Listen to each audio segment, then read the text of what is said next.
पाकिस्तानचा संरक्षण मंत्री ख्वाजा आसिफची पुन्हा एकदा भारताला पोकळ धमकी। भारतानं सिंधू नदीवर धरण बांधून पाणी अडवलं तर पाक हल्ला करेल। भारतानं सिंधू जलकरार रद्द केल्यानंतर पाकचा थैथयाट।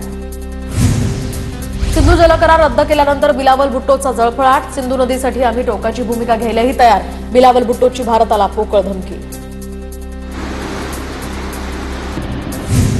पहलगाममधील आतंकवादी हल्ल्यानंतर भारताचं पाकिस्तान विरोधात मोठं पाऊल। पाकिस्तानच्या काही वेबसाईट सुद्धा बंद। भारत सरकार पाकिस्तानची डाक सेवा आणि पाकिस्तानी इंटरनेट वेबसाईट पूर्णपणे ब्लॉक करण्याच्या विचारात। राजौरी हल्ल्यातील 2 दहशतवाद्यांची एनआयएकडून चौकशी तर हाजी निसार आणि मुश्ताक हुसैनची एनआयएकडून चौकशी। राजौरी, पूंछ, पहलगाम हे हल्ले एकमेकांशी संबंधित असण्याची सुद्धा शक्यता। भारताकडून पाकिस्तानला धोका। पाकिस्तानचा यूएनमध्ये रडका डाव तर भारत तात्काळ हल्ला करू शकतो। जगानं हस्तक्षेप करावा, पाकिस्तानचा दावा।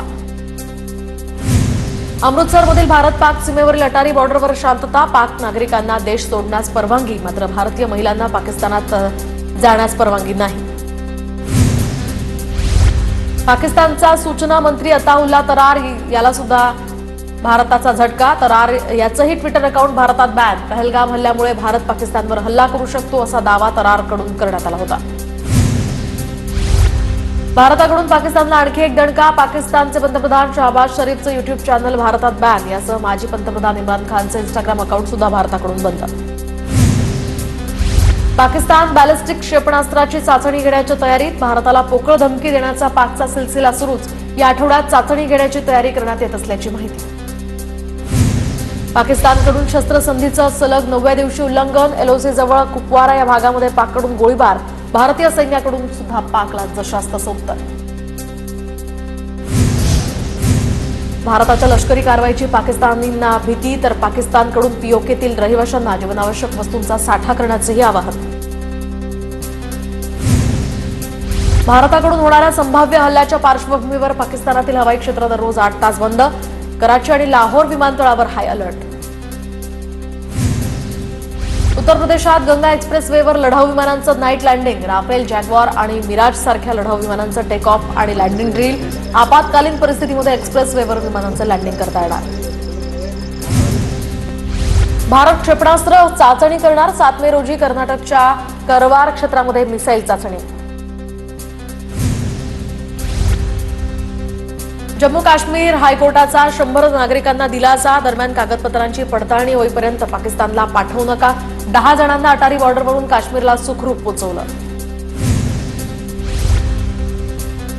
पहलगाम हल्ल्याच्या निषेधार्थ जर्मनीमध्ये मोर्चाचं आयोजन। जर्मनीतील भारतीय वंशाच्या लोकांकडून पहलगाम हल्ल्याचा निषेध। जर्मनीची राजधानी बर्लिनमध्ये पहलगाम हल्ल्याचा निषेध मोर्चा। पंतप्रधान मोदींच्या पाठोपाठ संरक्षण मंत्री राजनाथ सिंह यांचा रशिया दौरा रद्द। भारत-पाकिस्तान तणावाच्या पार्श्वभूमीवर हा दौरा रद्द झाल्याची माहिती। भारत-पाकिस्तान तणावावर संयुक्त राष्ट्र सुरक्षा परिषद लवकरच चर्चा करण्याची शक्यता। हल्ल्यानंतर युद्धबंदीचं उल्लंघन आणि राजनैतिक तणाव सुरूच।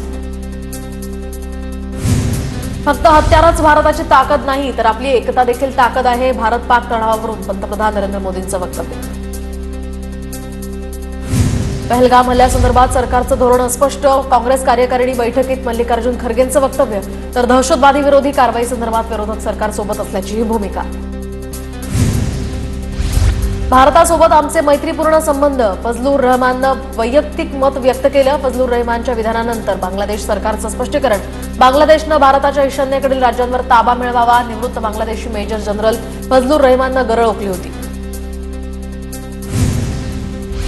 पहलगाम हल्ल्यानंतर रत्नागिरीच्या किनारपट्टीवरील बंदरांची विशेष काळजी। सुरक्षेच्या दृष्टीनं सजग आणि जागरूक राहण्यासाठी बंदरात कोम्बिंग ऑपरेशन।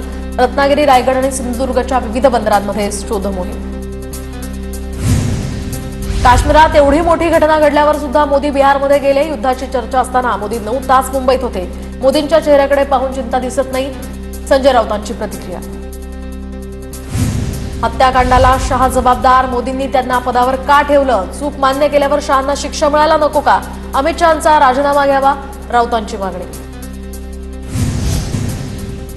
काल पुण्यात शरद पवार आणि गौतम अदानी यांच्यात बैठक। सायन्स अँड टेक्नॉलॉजी पार्क प्रकल्पावर चर्चा झाल्याची सूत्रांची माहिती। रणजित शिंदेंच्या मेंदूची कीव करावी लागेल. माढा मतदारसंघात आम्ही पाठपुरावा करून निधी आणला. माढ्यातील विकास कामांच्या श्रेयवादावरून आमदार अभिजित पाटलांचा रणजित शिंदेंवर निशाणा. सुदेश कदम यांची कोल्हापूर महानगरपालिकेला अचानक भेट. महापालिकेला भेट देत प्रदूषण नियंत्रणासंदर्भात उपाययोजनांचा आढावा घेतला. प्लास्टिक निर्मितीला कारणीभूत ठरणाऱ्या कंपन्यांवर कारवाईचे निर्देश. रत्नागिरीतील लांजा शहराचा विकास आराखडा तातडीनं रद्द करा. लांजा ग्रामस्थांकडून मागणी, तर पालकमंत्री उदय सामंतांकडे निवेदन सुद्धा सुपूर्द. लातूरच्या हरंगुल आणि वरवंटी बसवंतपूर भागामध्ये अवैध दारू विक्री सध्या सुरू असल्याचा प्रकार. नागरिकांची आमदार अमित देशमुखांकडे तक्रार. कारवाई करण्यासाठी अमित देशमुखांचा पोलीस अधिकाऱ्याला फोन. अमरावती शहरात काँग्रेसची बॅनरबाजी, तर राहुल गांधी यांच्या संघर्षाला यश. यशोमती ठाकूर आणि खासदार बळवंत वानखेडेंकडून बॅनरबाजी. सरकारी कार्यालयांमधील कर्मचाऱ्यांना केंद्रीय स्तरीय अधिकारीपदी रुजू होण्याचे निर्देश. राज्यात लवकरच स्थानिक स्वराज्य संस्थेच्या निवडणुका होण्याचे संकेत. 6 मे रोजी सर्वोच्च न्यायालयात निवडणुकांविषयी सुनावणी. अभिनेत्री छाया कदमला वन खात्याची नोटीस. छाया कदमवर वन्यजीव संरक्षण अधिनियम 1972चा भंग केल्याचा ठपका. 5 मे रोजी चौकशीसाठी उपस्थित राहण्यासंदर्भात नोटीस. जोपर्यंत भावाला न्याय मिळत नाही तोपर्यंत चप्पल घालणार नाही. मयत संतोष देशमुख यांच्या बहिणीचा निर्धार. विठ्ठल रुक्मिणीला साकडं घालत लवकरात लवकर न्यायाची मागणी. पुण्यातील गर्भवती मृत्यू प्रकरणामध्ये मृत तनिषा भिसे यांच्या दोन्ही बालकांच्या उपचारासाठी मुख्यमंत्री सहाय्यता निधीतनं 24 लाखांची मदत. उपचारासाठीचे हे पैसे सूर्या हॉस्पिटलमध्ये जमा करण्यात आले.